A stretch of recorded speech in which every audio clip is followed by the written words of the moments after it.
ಈ ಜಗತ್ತಿನ ಮೊದಲ ಸಾರಾಯಿ ಬಟ್ಟಿ ಶುರುವಾಗಿದ್ದು ಒಂದು ಮರದ ಕೆಳಗಂತೆ. ಆ ಮರದ ಮೇಲೆ ಯಾವಾಗಲೂ ಒಂದು ಕೋಗಿಲೆ, ಒಂದು ಗಿಣಿಮರಿ ವಾಸ ಮಾಡದಂತೆ. ಆ ಮರದ ಕೆಳಗೆ ರಾತ್ರಿ ಹೊತ್ತು ಒಂದು ಸಿಂಹ ಮತ್ತು ಒಂದು ಹಂದಿ ಮರಿ ಬಂದು ಮಲ್ಗೋದಂತೆ.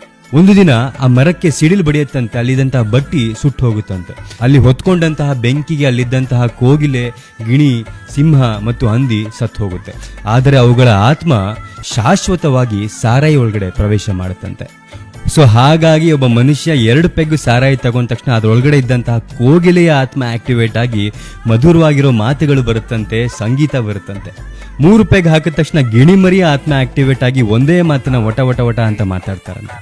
ಅದೇ 4 ಪೆಗ್ ಹಾಕಿದ್ಮೇಲೆ ಸಿಂಹದ ಆತ್ಮ ಆಕ್ಟಿವೇಟ್ ಆಗಿ ಏರಿಯಾಗೆ ನಾನೇ ಡಾನು ಅನ್ನೋ ತರ ಓಡಾಡ್ತಾರಂತೆ. ಅದೇ 5 ಪೆಗ್ ಹಾಕಿದ್ಮೇಲೆ ಹಂದಿಯ ಆತ್ಮ ಆಕ್ಟಿವೇಟ್ ಆಗಿ ನಮ್ಮ ಅಣ್ಣ ತಮ್ಮಂದ್ರು ಎಲ್ಲಿ ಬಿದ್ದಿರ್ತಾರೆ ಅಂತ ನಿಮ್ಮೆಲ್ರಿಗೂ ಗೊತ್ತು. ಈ ಕಥೆಯನ್ನ ಯಾರ್ಯಾರಲ್ಲಿ ಆತ್ಮಗಳು ಬಂದು ಹೋಗಿರೋದನ್ನ ನೀವು ನೋಡಿದಿರೋ ಅವ್ರಿಗೆ ಶೇರ್ ಮಾಡಿ. ಮನುಷ್ಯರಾಗಿ